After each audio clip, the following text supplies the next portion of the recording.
श्री बृहस्पतिवार व्रत की कथा। एक समय की बात है कि भारतवर्ष में एक नरपति राजा रहता था। वह बड़ा ही प्रतापी और दानी था। वह प्रतिदिन मंदिर जाकर दर्शन किया करता था और वह ब्राह्मण और गुरुजनों की सेवा किया करता था। उसके दरवाजे से कोई भी इंसान निराश होकर नहीं लौट सकता था। वह प्रत्येक गुरुवार को व्रत और रखा करता था एवं पूजा किया करता था। हर दिन गरीबों की सहायता करा करता था, परंतु ये सब बातें उसकी रानी को बिल्कुल भी अच्छी नहीं लगती थी। वह न व्रत करती और न किसी एक की इंसान की भी दमड़ी भर की भी कोई मदद किया करती थी और तथा राजा को भी ये सब कार्य करने के लिए मना किया करती थी। एक समय की बात है कि वह राजा तो शिकार खेलने के लिए वन में गया हुआ थे। घर में रानी और दासी अकेले थे। उस समय गुरु भगवान बृहस्पति देव एक साधु के रूप में धारण होकर राजा के दरवाजे पर भिक्षा मांगने लगे तथा भिक्षा मांगी तो रानी ने कहने लगी, हे साधु महाराज, मैं दान और पुण्य से तो तंग आ चुकी हूँ। मेरे तो घर के कार्य ही समाप्त नहीं होते। इस कार्य के लिए तो मेरे पति देव भी बहुत हैं। अब आप एक प्रकार की कृपा करें कि मेरा सारा धन नष्ट हो जाए तथा मैं आराम से रह सकूं। साधु ने कहा, हे देवी, तुम तो बड़ी विचित्र हो। संतान और धन से तो कोई भी दुखी नहीं होता। हर एक पापी से पापी मनुष्य को भी धन और पुत्र की इच्छा होती है। अगर तुम्हारे पास ज्यादा धन तो तुम भूखे मनुष्य को भोजन करवाओ, प्यालू लगवाओ और ब्राह्मणों को दान दो, धर्मशालाएं बनवाओ और कुएं, तालाब, बाग का निर्माण करो, आदि का निर्माण को विवाह कराओ और अनेक यदावि कार्यों में अपने धन को कार्य में लगाओ। इस प्रकार के कर्मों से तुम्हारे कुल का यश और नाम परलोक में स्थापित होगा और तुम्हें स्वर्ग की प्राप्ति होगी। मगर ये सब बातें रानी को बिल्कुल भी अच्छी नहीं लगी। वह बोली, हे साधु महाराज, इससे मैं की कोई भी आवश्यकता नहीं है जो मुझे दूसरे मनुष्य को दान में दे सकूं, जिसको रखने और उठाने में ही मेरा सारा समय निकल जाए और बर्बाद हो जाए। और साधु ने कहा कि हे देवी, तुम्हारी ऐसी इच्छा तो ऐसा ही सही, मैं तुम्हें जैसे बताऊं वैसा ही करना। बृहस्पतिवार के दिन तुम घर को गोबर से लीपना और केशों को धो देना और केशों को धोने के बाद ही स्नान करना। राजा को कहना कि वह हजामत बनवा के आए। भोजन में मांस मच्छी खाना, कपड़े को धोकर धोबी को डाल देना और इस प्रकार से तुम 7 बृहस्पतिवार करोगे और तुम्हारा सारा धन नष्ट हो जाएगा। ऐसा कहकर साधु देवता वहां से धूप हो गए। रानी ने साधु के महाराज के कहे अनुसार वैसा ही करा। 3 बृहस्पतिवार के बाद उसका सारा धन नष्ट हो गया। भोजन के लिए भी 2 समय के लिए तरसने लगी, संसारिक भोगों से दुखी रहने लगे।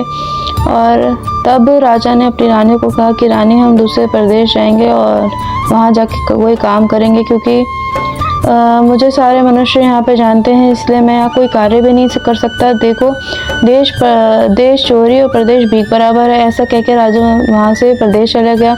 वहाँ जाकर जंगल में जाकर लकड़ी काट के लेके आता और शहर में बेचने लगा और इस तरह से अपना जीवन व्यतीत करने लगा। इधर राजा के घर से जाते ही रानी और दासी दुखी रहने लगे। किसी दिन भोजन मिलता और किसी दिन जल पीकर ही रह लेते। एक समय की बात है कि रानी और दासी 7 दिन बिना भोजन के व्यतीत हो गया था। रानी ने अपनी दासी से कहा कि हे दासी, यहाँ पास में ही नगर में ही मेरी बहन रहती है। वह बड़ी ही धनवान है। तुम उसके पास जाकर 5 भेजन मांग लो, इससे हमारा कुछ समय व्यतीत हो जाएगा। इस प्रकार रानी की आज्ञा मानकर उसकी दासी उसकी बहन के पास चली गई और रानी की बहन उस समय पूजन कर रही थी, क्योंकि उस दिन बृहस्पतिवार था। जब दासी ने रानी की बहन को देखा और वो कहने लगी, बोली, हे रानी, मुझे तुम्हारी बहन ने भेजा है, मुझे 5 भेजे दे दो। इस प्रकार से दासी ने बहुत बार कहा, परंतु रानी ने कोई उत्तर नहीं दिया, क्योंकि उस समय वह बृहस्पतिवार के व्रत की कथा सुन रही थी। इस प्रकार जब बांदी को कोई भी प्रकार का उत्तर नहीं मिला तो वह बड़ी ही दुखी हुई। उसे बहुत ज्यादा क्रोध भी आया। वह अपने नगर को लौट गई और गाँव में आकर रानी के पास आकर बोली, हे रानी, तुम्हारी बहन तो बड़ी ही घमंडी है। वह तो छोटे मनुष्य से बात भी नहीं करती, इसलिए उसने मुझे कोई उत्तर भी नहीं दिया। मैं वापस चली आई। जब रानी बोली, हे दासी, इसमें इसकी कोई भी दोष नहीं है। बुरे और अच्छे का पता तो हमें विपत्ति में ही पता चलता है। अच्छे और जो ईश्वर की इच्छा होगी वही होगा, वह सब हमारे भाग्य का दोष है। इधर जब रानी ने देखा कि उसकी बहन की दासी आई थी, परंतु उसने कोई उत्तर नहीं दिया, उसने सोचा कि वह बड़ी ही दुखी हुई होगी। यह सोचकर वह अपने कथा सुन के गुरु विष्णु भगवान की पूजा कर समाप्त करके वह अपनी रानी बहन के पास घर के अंदर चली गई और जाके अपनी बहन से कहने लगी, हे बहन, मैं बृहस्पतिवार का व्रत की कथा सुन रही थी जब तुम्हारी दासी आई थी, परंतु मैंने उसे कोई उत्तर नहीं दिया, क्योंकि कथा सुनते समय और बोलते समय ना ही कुछ जवाब देते हैं और ना ही किसी को बोलते हैं। कहो दासी, तुम क्यों आई थी? रानी बोली, बहन, हमारे यहाँ अनाज नहीं था, वैसे तुम्हारे से कोई बात छुपी नहीं है, इसलिए मैंने इसी कारण से तुम्हारे पास दासी को भेजा था कि 5 बेजन मांग लो, जिससे हमारा कुछ समय गुजारा हो जाए। रानी बोली, बहन देखो, बृहस्पति भगवान सबकी मनोकामना पूर्ण करते हैं। देखो, शायद तुम्हारे घर के अंदर अनाज रखा हो। इस प्रकार के वचन सुन के जब रानी ने सुने और अंदर जाकर देखा तो वहाँ पे उसे एक घड़ा भर के बेजन मिल गया। जब तो वह बड़ी ही खुश हो गई। तब तो वह दोनों, रानी और बांदी, बड़ी ही खुश हुई और दासी बोली, हे रानी देखो, वैसे तो हम जब भोजन नहीं मिलता तो हमारा रोजाना ही व्रत हो जाता है। अगर हम इनसे विधि पूछ लेंगे तो सब कथा पूछ लेंगे तो हम भी व्रत किया करेंगे। इस प्रकार से रानी ने अपनी बहन से पूछने लगी, हे बहन, बृहस्पतिवार का व्रत और कथा कैसे करनी चाहिए, वह कैसे करते हैं? रानी की बहन बोली, गुरु भगवान के व्रत में चने की दाल, मुनक्के से विष्णु भगवान की केले की जड़ की पूजा करनी चाहिए, तथा दीपक जलाना चाहिए, पीले वस्त्र धारण करने चाहिए और पीला भोजन ही करना चाहिए। और वह कहानी सुनने के पश्चात आप विष्णु भगवान को इस प्रकार से विष्णु भगवान प्रसन्न होते हैं और अन्न पुत्र धन देते हैं और मनोकामना पूर्ण करते हैं। इस प्रकार से रानी और दासी दोनों ने निश्चय करा कि हम भी बृहस्पतिवार का व्रत जरूर करेंगे। 7 दिन बाद जब बृहस्पतिवार आया तो दोनों ने व्रत रखा और घुड़सवार के पास जाके वहां से चना और गुड़ बीन लाई और केले के जड़ के पूजा करी और तथा विष्णु भगवान की पूजन करा। अब भोजन के लिए पीला कहाँ से आवे? बेचारे बड़े दुखी हो गए, परंतु उन्होंने व्रत रखा था, इसी कारण से गुरु भगवान उनसे प्रसन्न थे। 2 थाली में सुंदर पीले भोजन देकर दासी को कहा कि हे दासी, यह तुम्हारे और रानी के लिए है, तुम दोनों भोजन करना। दासी भोजन पाके बड़ी ही प्रसन्न हुई और रानी के पास आके बोली, रानी चलो भोजन कर लो। रानी को इस विषय में कुछ भी मालूम नहीं था। वह बोली, तू ही भोजन कर, क्योंकि तू हमारी विपत्ति में हंसी उड़ाती होगी। दासी बोली, एक महात्मा भोजन देके गए हैं। तो रानी ने कहा, वह महात्मा तेरे लिए भोजन देके गए हैं, तू ही कर। तो दासी ने कहा कि वह महात्मा 2 थाली में हम दोनों के लिए भोजन देके गए हैं, इसलिए हम दोनों ही भोजन करेंगे। तब दोनों ने गुरु भगवान को नमस्कार करके भोजन करा प्रारंभ किया और तथा अब वह प्रत्येक बृहस्पतिवार को व्रत करने लगी। उससे रानी और दासी के पास धन आ गया। रानी फिर से आलस्य करने लगी। तभी दासी ने बोली, देखो रानी, तुम पहले भी इसी प्रकार से आलस्य करती थी, इसी वजह से तुम्हारा सारा धन नष्ट हो गया। इसी कारण से तुम्हारा धन नष्ट हुआ था। अब फिर गुरु भगवान की कृपा से तुम्हें धन मिला है, तुम फिर से आलस्य करने लगी हो। बड़ी मुश्किल से ही मुश्किलों के बाद तुम्हें जब धन मिला है तो इन्हें कुछ शुभ कार्य में लगाओ, दान पुण्य करो और भूखे मनुष्य को भोजन करवाओ, प्यार को दान दो, कुआं बनवाओ, तालाब बांध का निर्माण करो और मंदिर पाठशाला बनवाओ, दान दो, कुंवारी कन्या को विवाह करवाओ, धन को शुभ कार्य में खर्च करो, जिससे कि तुम्हारे कुल का यश बढ़े और तुम्हें स्वर्ग की प्राप्ति हो। तब रानी ने इस प्रकार से कर्म करना प्रारंभ कर दिया और फिर से उसका यश फैलने लगा। एक दिन रानी और दासी विचार करने लगे कि राजा पता नहीं किस प्रकार से होंगे और उनकी कोई खबर भी नहीं आई। तो गुरु भगवान को उन्होंने गुरु भगवान से प्रार्थना करी। भगवान ने रात्रि में राजा के सपने में आके कहा, हे राजा, उठ, देख तेरी रानी तुझे याद कर रही है, अपने देश को लौट जा। राजा के जैसे ही प्रातःकाल उठा वैसे विचार करने लगा, स्त्री तो खाने और पहनने की संगनी होती है और बृहस्पति भगवान की बात मान के वह चला भी जाए तो उसके पास इतना कुछ भी नहीं है कि वो उन्हें कुछ दे सके। इससे पूर्व जब राजा अपने प्रदेश चला गया था तो प्रदेश में बड़ा दुखी जीवन व्यतीत करने लगा। प्रतिदिन जंगल में लकड़ी और दुखी जीवन व्यतीत कठिनाइयों के साथ व्यतीत करने लगा। एक दिन राजा दुखी हारा पुरानी बातों को याद करने रोने लगा। तब उस जंगल में बृहस्पति देव एक साधु के रूप में धारण होकर उसके पास आके बोले, हे लक्कड़हारे, तू इतने सुनसान जंगल में इतनी चिंता में क्यों बैठा है, मुझे बताओ। यह बात सुन के राजा के नेत्र भर आए और उसने साधु से वंदना करने लगा, हे प्रभु, आप तो सब कुछ जानते हैं। और यही बोल के साधु महाराज को अपनी संपूर्ण कहानी बता दी। महात्मा तो दयालु होते हैं। उन्होंने बोला, हे राजा, तुम्हारी स्त्री ने बृहस्पति देव भगवान का अपमान करा था, इसी कारण से तुम्हें इतना ये दशा देखनी पड़ी। अब तुम किसी प्रकार की चिंता मत करो, भगवान तुम्हें पहले से ज़्यादा अधिक धन देंगे। देखो, तुम्हारी स्त्री ने भी गुरु भगवान का व्रत प्रारंभ कर दिया है। अब तुम किसी बात की कोई भी चिंता मत करो और मेरा कहा मानो तो तुम भी बृहस्पतिवार का व्रत करने लगो। और बृहस्पतिवार के व्रत करने के लिए चने की दाल को गुड़ में डाल के लोटे में डालो और केले की जड़ की पूजा करो और फिर फिर कथा करो और कथा सुनो और दूसरों को सुनाओ, भगवान तेरी सारी मनोकामना पूर्ण करेंगे। साधु को प्रसन्न देखकर राजा बोला, हे प्रभु, मुझे लकड़ी बेचकर इतने पैसे नहीं मिलते कि मैं भोजन के लिए उपरांत कुछ बचा सकूं, और मैंने रात्रि में अपनी स्त्री को व्याकुल देखा है। मेरे पास तो कुछ भी नहीं है कि मैं उसकी खबर ले सकूं, और फिर कौन सी कथा करनी है, मुझे तो कुछ भी मालूम नहीं है। साधु ने कहा, हे राजा, तुम किसी बात की कोई भी चिंता मत करो, भगवान बृहस्पति देव करते हैं। तुम एक काम करो, बृहस्पतिवार के दिन तुम रोजाना की तरह लकड़ियां बेच के शहर में आना, और तुम्हें रोजाना से दुगने पैसे मिलेंगे, जिससे तुम भली भांति भोजन कर लोगे, और तुम्हारे बृहस्पतिवार व्रत का पूजन का सामान भी आ जाएगा। और बृहस्पति भगवान की कहानी कुछ इस प्रकार से। बृहस्पति देव वार की कहानी।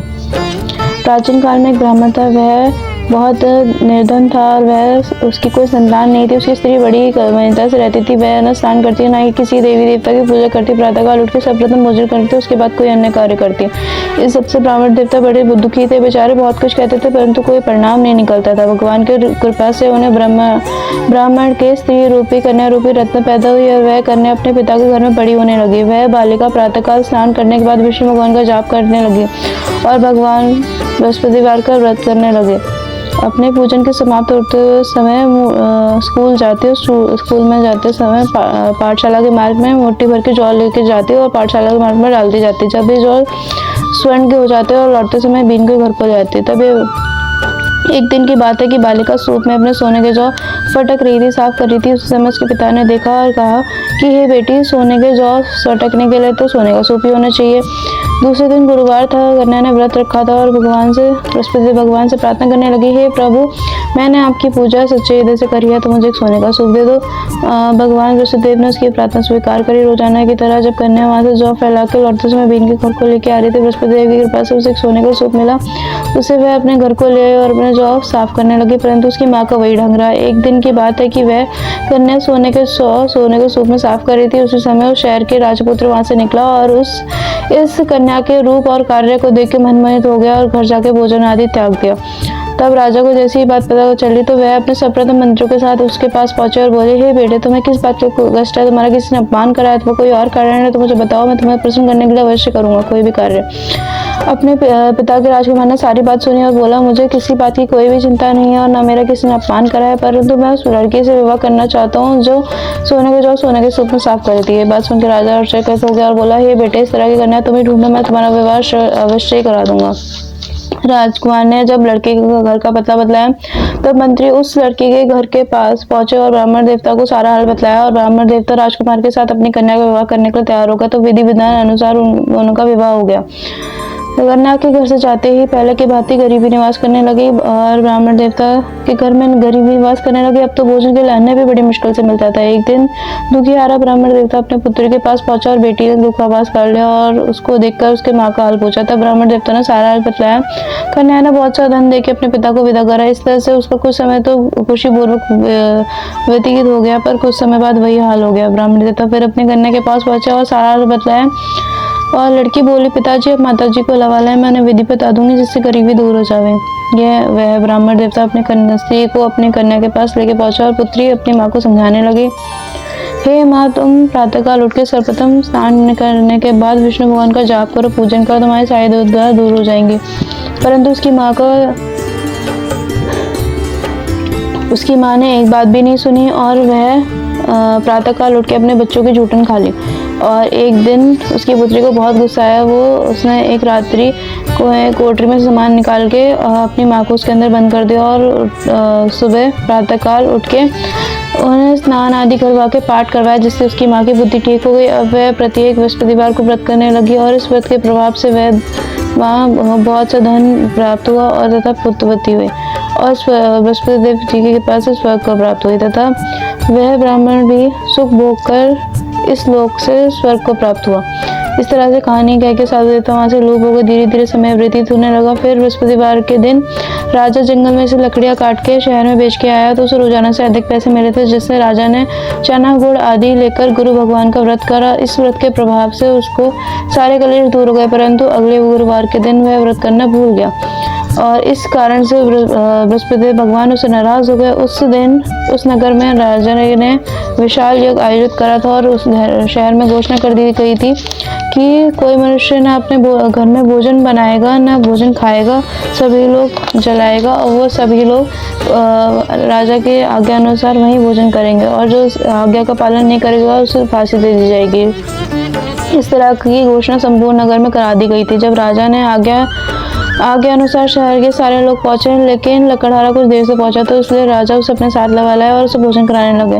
राजा और तभी रानी की दृष्टि कुटिया पर लटके हुए हार पे पहुंची जो वहाँ पे नहीं था। तो उसने निश्चय करा कि यह हार उसी मनुष्य ने चुराया होगा, लकड़हारे ने ही चुराया होगा। तभी सैनिकों को बुलवा के उसे जेल खाने के अंदर बंद करवा दिया। तब राजा जेल खाने में पड़ा हुआ बड़ा दुखी विचार करने लगा कि मेरे कौन से पूर्वजन्म के कर्म है कि मुझे इतना दुख प्राप्त हो रहा है, और उसी साधु को याद करने लगा जो जंगल में मिला था।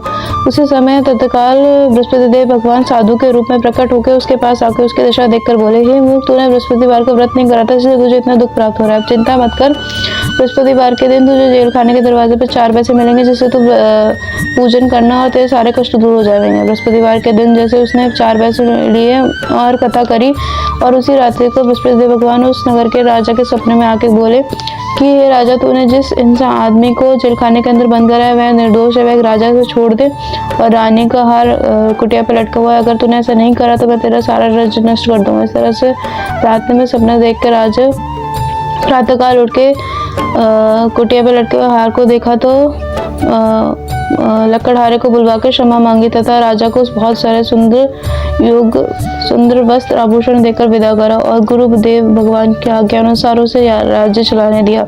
राजा जब अपने नगर के निकट पहुंचा तो उसने बड़ा आश्चर्यचकित हो गया। पहले से ज्यादा बाग, तालाब, धर्मशालाएं बने हुए थे, आदि मंदिर बने हुए थे। राजा ने पूछा कि ये सब किसकी धर्मशाला किसकी है? तब नगर के लोगों ने बोला ये सब रानी और दासी की है। तो राजा बड़ा आश्चर्यचकित हुआ और उसे बहुत गुस्सा भी आया। तब रानी को जैसी खबर मिली कि राजा वापस आ गए तो उसने दासी से कहा, हे दासी, दरवाजा तुम देखो राजा में किस दशा में छोड़ के गए थे। अगर वह हमारा ऐसा हाल देखे तो वापस ना लौट जाए। तुम दरवाजे पे खड़ी हो जाना और उन्हें अपने साथ लगा लाना। आगे अनुसार दासी दरवाजे पे खड़ी हो गई, राजा को अपने साथ लगा लाई। फिर राजा ने क्रोध करके अपनी तलवार निकाली और उनसे पूछा कि ये सब धन तुम्हें कैसे प्राप्त हुआ? तो उन्होंने बोला, ये सब धन हमें बृहस्पति देव की कृपा से प्राप्त हुआ है। तो राजा ने निश्चय करा कि 7 दिन में एक बार तो हर कोई बृहस्पतिवार का व्रत करता है, पर मैं रोजाना व्रत रखूंगा और दिन में 3 बार कहानी करूंगा। अब राजा के दुपट्टे में हर समय चने की दाल बंधी रहती है और दिन में 3 बार कहानी कहता है और रोजाना व्रत रखता है। एक दिन राजा ने निश्चय करा कि चलो अपनी बहन के घर पे वो आते हैं। इस तरह से निश्चय करने के बाद घोड़े पर सवार होकर अपने बहन के घर में मार्ग में चलने लगा। मार्ग में उसे कुछ आदमी मुर्दे को ले जाते हुए मिले, जिन्हें रोककर उसने बोला कि हे भाई, मेरी बृहस्पतिवार की कहानी सुन लो। वे बोले, लो, ये हमारा आदमी मर गया, इसे अपनी कहानी की पड़ी है। परंतु कुछ आदमी ने बोला, अच्छा तुम बोलो, हम सुनेंगे, तुम सुनाओ, हम सुनेंगे।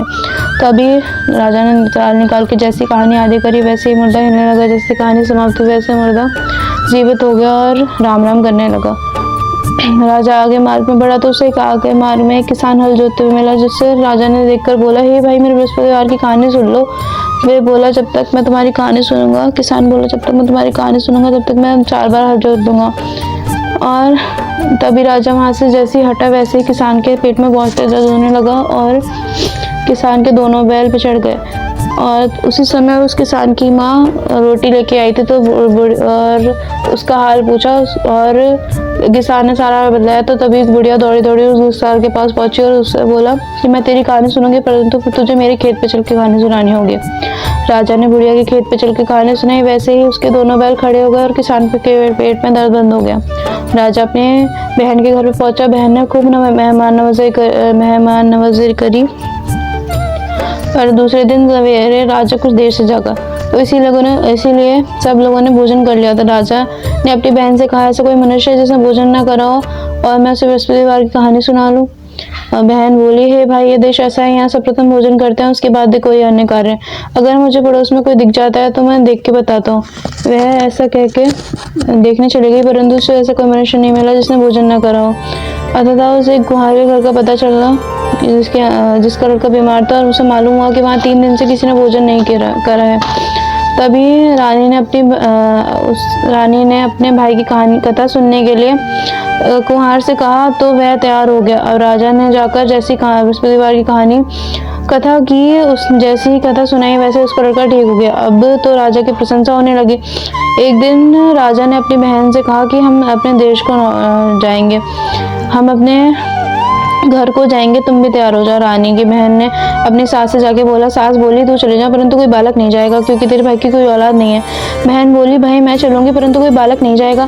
क्यों? राजा बोला जब कोई बालक ही नहीं जाएगा तो तुम जाके क्या करोगे। बड़े ही दुखी मन से राजा ने अपने नगर को लौटा और रानी से कहा हम निर्वंशी राजा हैं, हमारा मुंह देखने का धर्म नहीं है और भोजन आदि कुछ नहीं करा। रानी बोली हे प्रभु, बृहस्पति देव सबकी मनोकामना पूर्ण करते हैं। हे प्रभु, बृहस्पति देव ने हमें सब कुछ दिया है, वह औलाद भी अवश्य ही देंगे। उसी रात्रि में बृहस्पति देव राजा के सपने में आके कहा हे राजा उठ, देख तेरी सारी सोच त्याग दे, देख तेरी रानी गर्भवती है। राजा ये बात सुनकर बड़ा ही खुश हुआ और 9वें महीने में उनके सुंदर सा एक पुत्र पैदा हुआ। तब राजा बोला हे रानी, स्त्री बिना भोजन के रह सकती है पर बिना बोले नहीं रह सकती। जब मेरी बहन आवे तो उसे कुछ मत कहना। तो रानी ने सुनकर हाँ कर दिया। पर जब राजा की बहन शुभ समाचार सुन के अपने भाई को बधाई देने के आई तब रानी बोली घोड़ा चढ़ के तो नहीं आई, गधा चढ़ के आई है। तब राजा की बहन ने बोला भाभी मैं इस प्रकार से नहीं कहती तो आपका औलाद कैसे मिलती, क्योंकि बृहस्पति भगवान ऐसे ही हैं जिसकी मन में जैसी मनोकामना होती है वैसे पूर्ण करते हैं। जो सद्भावना पूर्वक बृहस्पति भगवान का व्रत रखता है एवं पूजा करता है, कथा पढ़ता है, दूसरों को सुनाता है, सुनता है, दूसरों को सुनाता है, उसकी भगवान बृहस्पति सारी मनोकामना पूर्ण करते हैं। भगवान बृहस्पति उनकी सदैव रक्षा